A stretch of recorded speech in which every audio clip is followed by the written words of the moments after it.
Good afternoon, everyone, and welcome to Howard University.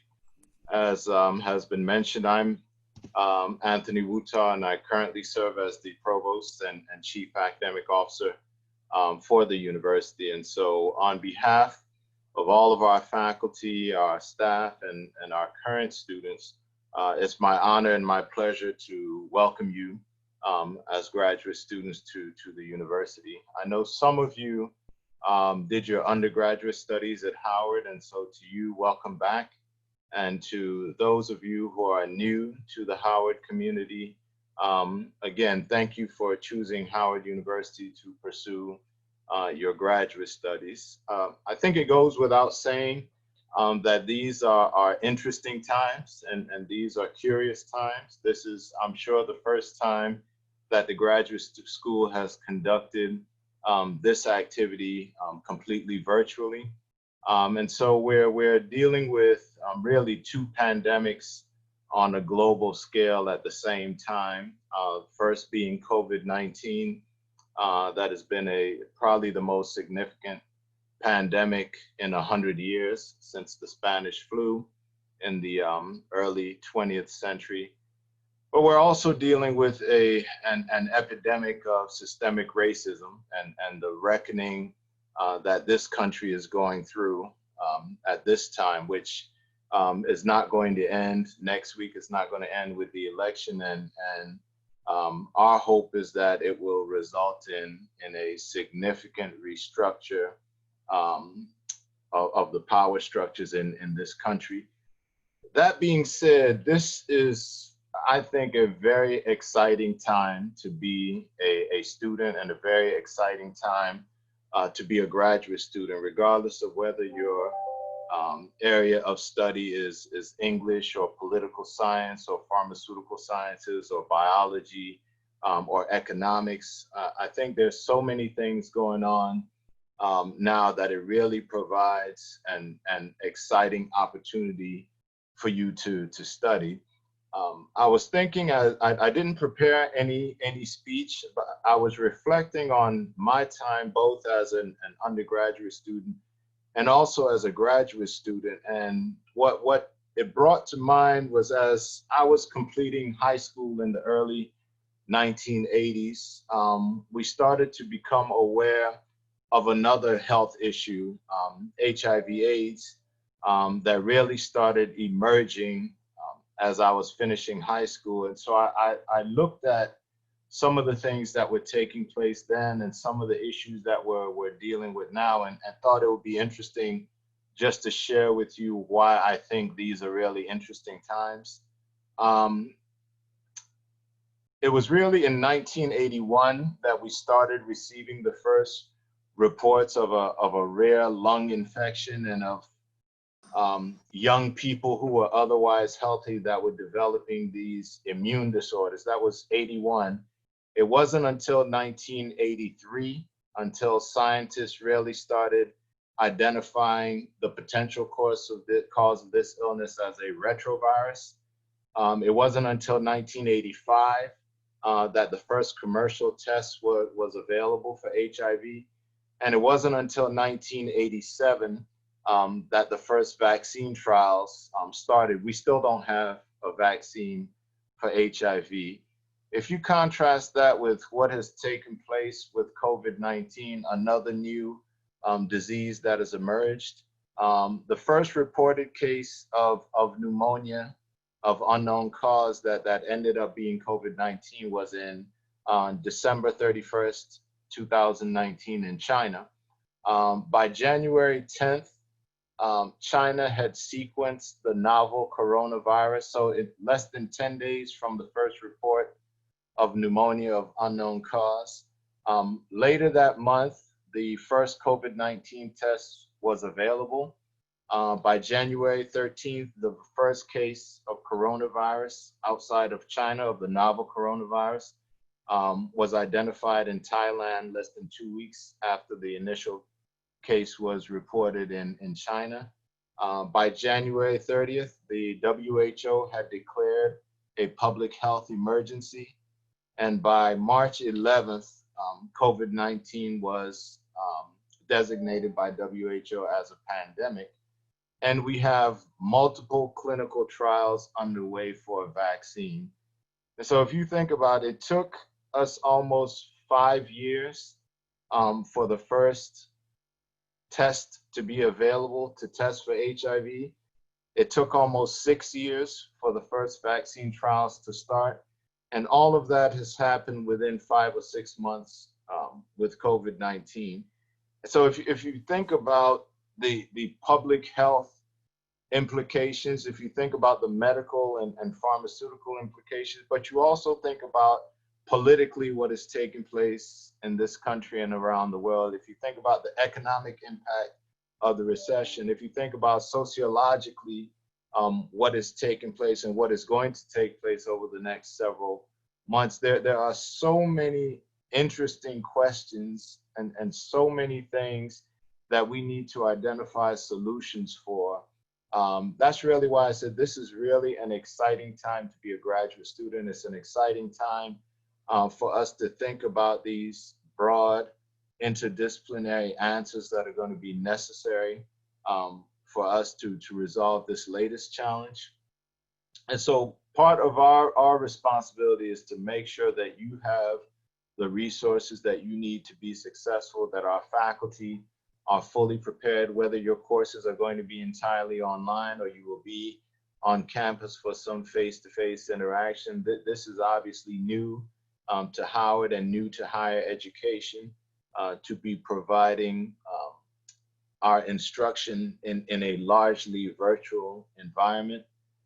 So we're excited about what is going to be taking place this semester over the next academic year and over the foreseeable future. We believe that you are going to help us identify solutions to many of the problems that we face. And I believe that Howard University is the place where many of those answers are going to be developed. Part of the history of the university has been our emphasis on social justice and our emphasis on making sure that the least of us and the least in our communities are represented and are given voice. So regardless of whether you're in a biomedical field or you're in an engineering field or you're in social work or you're in English or you're in political science, part of what you do is going to have to involve how do we answer these questions for communities who otherwise may not have a voice. So thank you again for choosing Howard University. Thank you for welcoming me to give a few comments.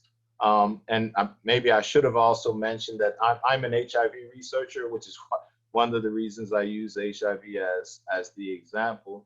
But as I was going through graduate school, one of the reasons I was attracted to doing research in HIV is there were these big questions, these big problems, these issues that were impacting entire countries in Africa and wondering why HIV seemed to be responding and acting so differently in the Black community and in communities of color as opposed to in majority communities. And we see similar things with COVID-19 now, that it is more disparately impacted communities of color and African Americans in particular. And so I really look forward to the work that we will do together to identify solutions to these problems. And hopefully, as you make decisions about where your career is going to take you, what types of questions you're going to investigate and how you can be grounded in answering those questions. Certainly, we expect that Howard University will provide that platform and those resources to you. So welcome again and congratulations.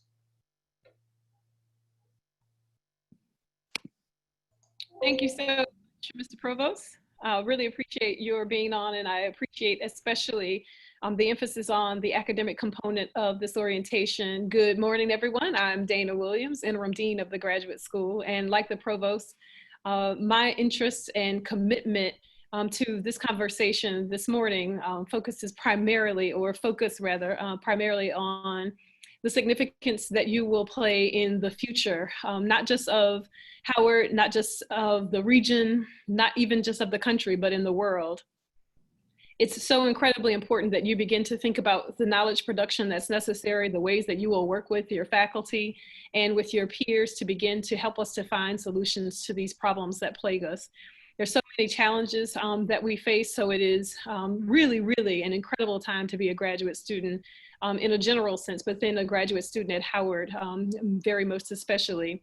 Provost, just before you go, and I want to say thank you too for joining us, because I know your schedule is incredibly busy, as is the case for so many of our colleagues, but I want you to see just a little snapshot of this class, so you have a sense of exactly who's coming in. I appreciate everything that you are adding to the chat, and I'm excited that you all are building community virtually. But Jamisha, if you could just show us some graphics of who's in this class.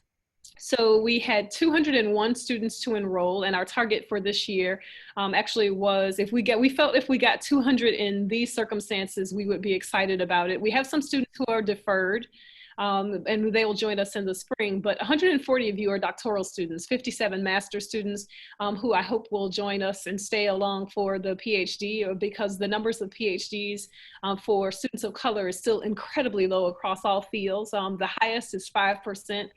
And the lowest is 1% in some areas of study. We have 3 students who are pursuing certificates exclusively, and then 1 student, I joke about this all the time, even beyond the graduate school, the student's not undecided, it's undeclared to some degree. You're just really, really good at everything. So a student who is a non-degree student who has not declared yet the particular area of interest.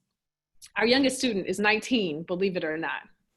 And I thought that I was young when I finished the PhD. So this 19-year-old, I'm really excited about. And then our oldest student, one of the things that we pride ourselves on as well is that we don't have traditional students exclusively. We also have non-traditional students. We can share with you, for instance, the story of one of our PhD graduates last year who was over 70, who said she had committed to doing this work and began to do it in earnest in the later years in life. If we can scroll up just a little bit, you'll see there that our oldest student is 65, and then there are a couple of other things that we know in terms of where the students are coming from. Our most popular academic programs, for instance, our higher ed leadership program, which is relatively new, has 17 new students this semester. In African studies, and we know that there is so much work to be done on the continent, which we think of as home in this particular space. I'm sad, as is the provost, I'm sure, that I was not able to go to Ghana this summer. In communication sciences and disorders, we have 13 students, communication, culture, and media studies, 13 students, econ 11, political science 11, and history, we have 10 incoming students, for instance. So we just wanted to give you a sense of the students, the population, the most popular academic programs, and then to show you the range. The benefit of Howard is that we are indeed a comprehensive university. So we don't want you to stay in your silos. All of the students in higher ed leadership and policy studies must also be thinking about the political economy, must also be thinking about the ways that communication and culture, the way that we hear things and the way that we receive things, the way that it impacts us. My own discipline, for instance, is English. But what I've been thinking about here lately, and I'm still repping my, Howard, wear my Howard t-shirt because I am an alum, but also still in the real energy of Kamala Harris. Last night. So one of the things I'm thinking about, even as literature was my field of study when I was at Howard and entered this PhD program, was to focus on rhetoric. So I'm thinking about the ways that we talk about the first woman of color as the vice presidential nominee. So I can't just stay in my own field, and we don't expect you to stay in those silos. We really think that it's a beautiful thing for you to be in community with so many people of color thinking about so many ideas. We can pull the slide down now. So what we typically do, if you were here, our lunchtime would really be spent in what we call think tanks. So we put people in different disciplines together. So we will encourage you to do some of that work over the course of the semester. It'll be a part of our retention programming, actually. And I'll pause here because that was just a word of welcome here, and then I'll begin to introduce the staff to the graduate school, who you will become familiar with when you're on campus in the spring, but then also whom you'll become familiar with over the course of even this semester. We want to encourage you, of course, to use your Howard email addresses, and to contact anyone on the staff using Teams. So if you have not already downloaded the Teams apps or the Team app to your computer or to your phone, please do, because all you have to do is put the email address in, and that's in your resource guide, and it'll ring us, and our desktops will be open from 9 to 5 every day. So we want to assure you that the staff will be available to you even in this moment where we're virtual over the course of the business day. So if everyone who is on staff has not already turned your cameras on, if you can, of course you aren't required to do so, but if you can, that would be great, just so people can get to see you face to face. And I'm sure Ms. Addison has already indicated this, but if you want to see multiple people on the screen, then switch to gallery view from speaker view, and then you'll be able to see not just everybody who's on the staff, but you'll also be able to see everyone who's logged on and showing their cameras now. So in the immediate office of the dean, as I said, I'm Dana Williams, interim dean, and a PhD graduate in 1998 from the Department of English here at Howard. So I know what it's like to be in the space of the anxiousness and the interesting feelings that are going through all of you, hopefully as new students. And then also in the office, Ms. Shalisa Smith, who is our administrative assistant. Shalisa, if you're on camera, if you could just say hello, then the sound should pick you up as speaker and everyone can see you. Just say hi. Hello, hi everyone. All right. And Ms. Jamisha Relaford is not only the Director of Expository Writing, but she's also Special Assistant. So often you'll hear from her on behalf of the Office of the Dean. Jamisha. Hi, everybody. So Jamisha was also just on, along with me, on the call for organizing a national conference that is being sponsored by the Provost's office. So we had that call from 11 to 12. So we really are doing and moving quickly and moving, doing some double duty. So thank you for being in multiple places at once here. In the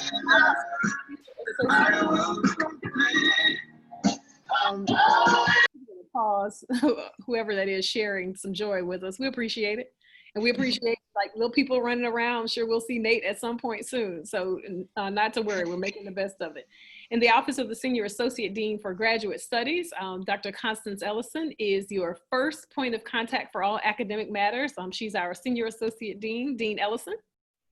Hello, welcome everyone to the Graduate School in Howard University. Ms. Goodwin is our academic consultant. And the moment that you get to see Ms. Goodwin, you will be so happy because that means you're ready to file a thesis or a dissertation. Good morning, everyone, and welcome to Howard University. And Mr. Jamal McCray, our academic coordinator. By the time you get to Mr. McCray, you're so close, Mr. McCray. Good morning, everyone. Welcome to Howard.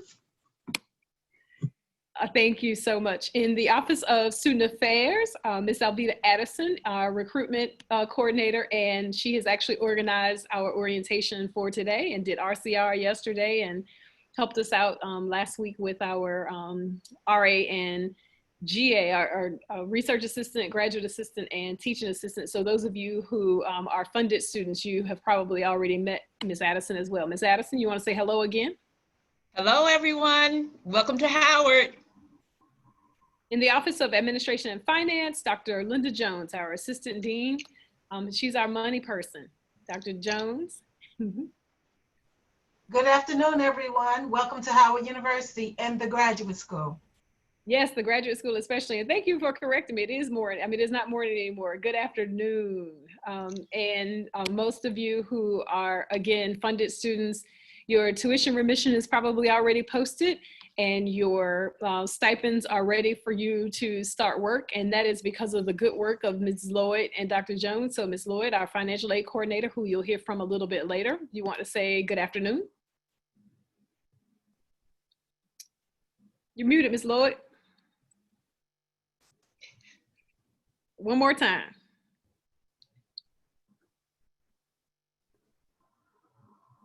Well, just wave them. Wave. There's Ms. Lloyd. And Also in the Office of Administration and Finance, Ms. Jacqueline Sims, who works grants management for us. So you may not see her too much unless you're on a grant project, but she also helps us out in admin and finance. Ms. Sims.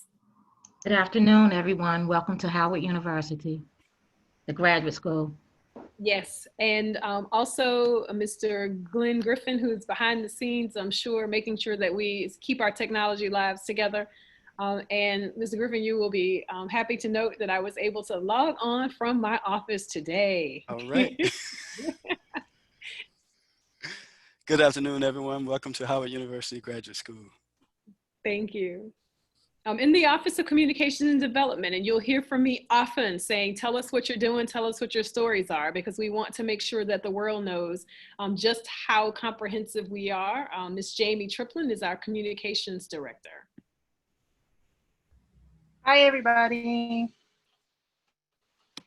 And you also probably received the resource guide, the guidebook, and Ms. Triplin worked with us on that one as well. In the Office of Assessment and Evaluation, our Director of Assessment is Dean Sylvia McDonald Kaufman. Dean Kaufman, you want to say good afternoon?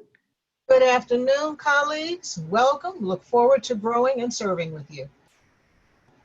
In the Office of Certificate Programs and then some other special programs and special projects, Dr. Kamala Dianoff, and we'll talk a little bit about the certificate programs. Actually, Dr. Dianoff, if you can say good afternoon and just list off the certificate programs that we hope you will all come to familiarize yourself with and consider participating in, that would be great. Dr. Dianoff? You know, Dr. Dianoff is actually on leave this week, so she may not be on the call.